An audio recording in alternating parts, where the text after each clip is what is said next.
So that leaves these two, mock kit number 2 and mock kit number 3. This would be good maybe for a sear kit, espionage kit, bug out kit where you want to hide in the woods.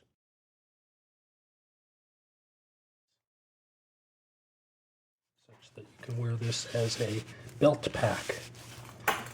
This is a 1 1/4 inch belt, by the way. Let's break this one down.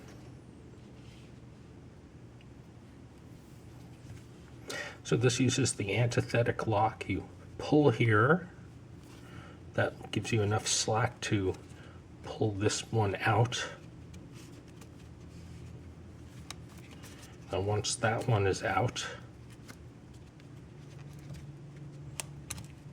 you then can pull the main ripcord. According to my records, this kit's about 4 years old, so I can't even remember everything that's inside here. There's the paracord, which I can reconfigure into my bracelet configuration. So here's the main kit. This squash pack is probably going to take a second or two to push off, and this had extra items stored on the sides. That's part of what made this so fat.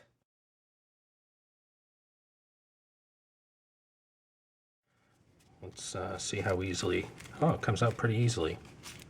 There's the internal kit, and then here are the items on the inside. We have some heavy-duty aluminum foil. You can make vessels to boil water to sterilize it, for instance, or cook food. So tin foil, especially heavy-duty, can be quite useful. Here's some waterproof paper, some Right in the Rain paper. I highlighted part of it to make it more visible, so if you want to leave a note for somebody, you've got this nice bright banner, same color as the other kit. So that's good for taking notes. And inside of that, here is a micro survival guide. I believe it's written by Doug Ritter. I'm not sure if you're going to see this, if it'll focus, but I used the shrink mode on my printer, and you can print these on waterproof paper to make them extra durable. So having a little baby survival guide in your kit is probably a good idea.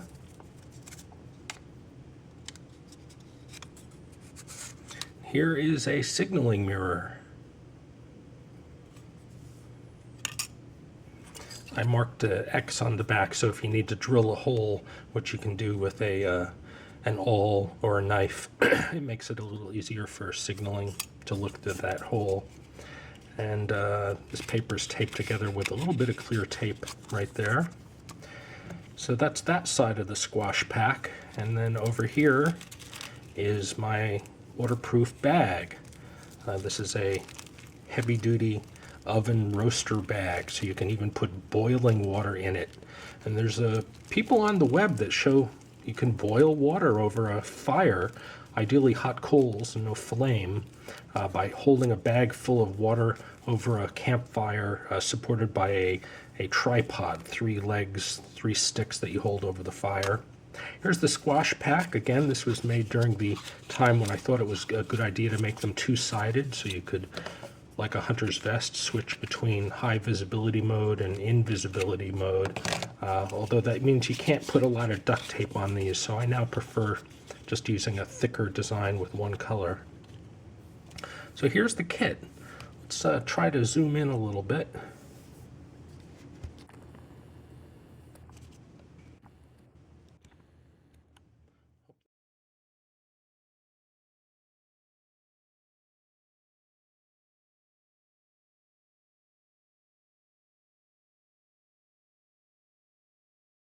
And you also have a laser, which is very good for super long range signaling.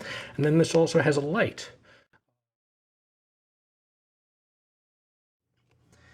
And I had a different attachment method on this one. I'll show what that is in a second. The top can open. You can put last minute items into the top right there. I put camo tape on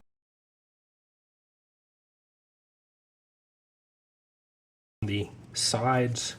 You can peel that off though if you need visibility. And let's see what's inside. It's going to be harder to open than most. Let's use the lid as our extractor method. So I had a little piece of internal paracord yarn. That was one attachment method I worked on at one point. This is a pry bar. That was another attachment method I used for a while with some insulated tape, insulated heat shrink tubing, so I'm not electrically connected to whatever I'm prying. Here's a full-size safety pin, split ring, piece of hot glue. You can melt that over flame, and then that becomes your glue. Here's a rubber band. Here's a combination laser and flashlight. I use that as backup. A whistle to help draw attention by sonically. Sorry if this wasn't on camera.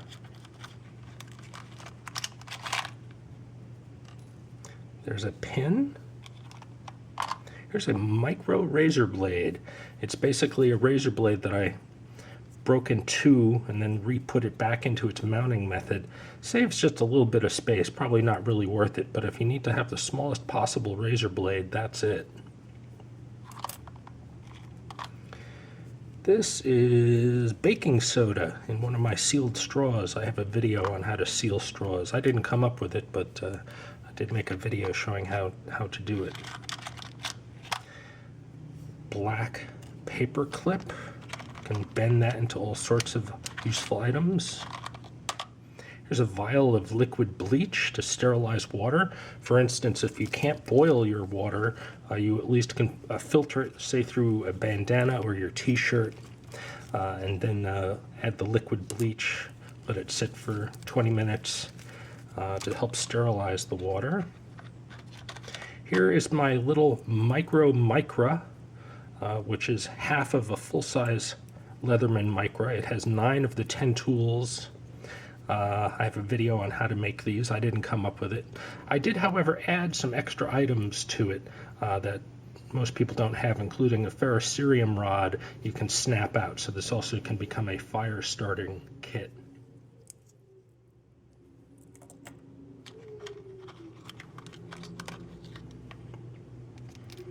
A cable wrap, nylon zip tie, an extra little fire making kit, some matches with a striker pad in the middle, a bread twist wire tie, seal a bag, useful for instance for that waterproof bag, a tampon. I'm not a woman obviously, but there could be a woman in your party, but cotton has all sorts of uses in a survival situation. You can use duct tape and put it over it to make a little pad to make a band-aid for bandaging. If you have a puncture wound or a bullet wound, you can stick this into the wound as an emergency medical device. Here's a little fishing kit with some sinkers and some hooks and some quick attachment method. You could use the paracord, the inner yarns, as your fishing line. This is interesting. This has become solid. I think this was liquid soap. However, over time, the water seems to have largely evaporated, so it's become more of a paste. So that's what happens to these after 4 years of storage. Interesting.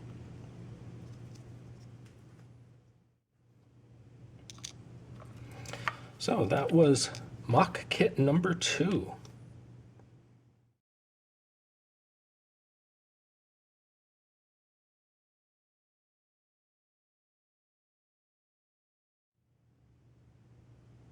So I'm going to take off the bracelet that I'm wearing, my 1-minute bracelet, and make one out of the paracord that was wrapped around tin number 2.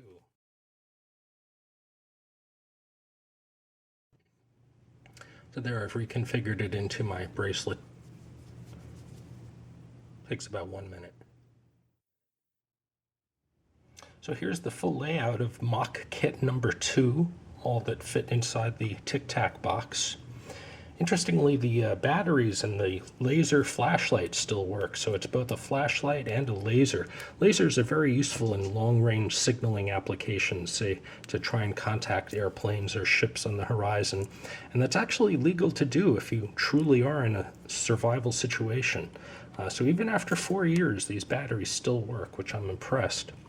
You definitely want to check your batteries periodically, though, as well as anything that has an expiration date, such as the bleach for sterilizing water.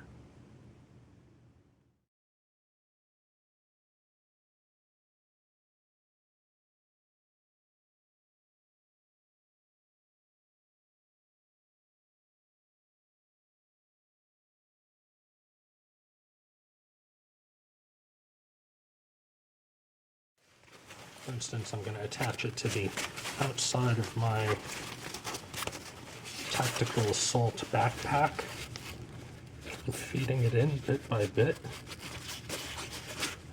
It emerges on the other side. Reconnect the backpack strap. It's just a sort of down and dirty version I made for demonstration purposes. When you need a quick access to it, you undo your buckle, undo the safety lock, and you can dispense it.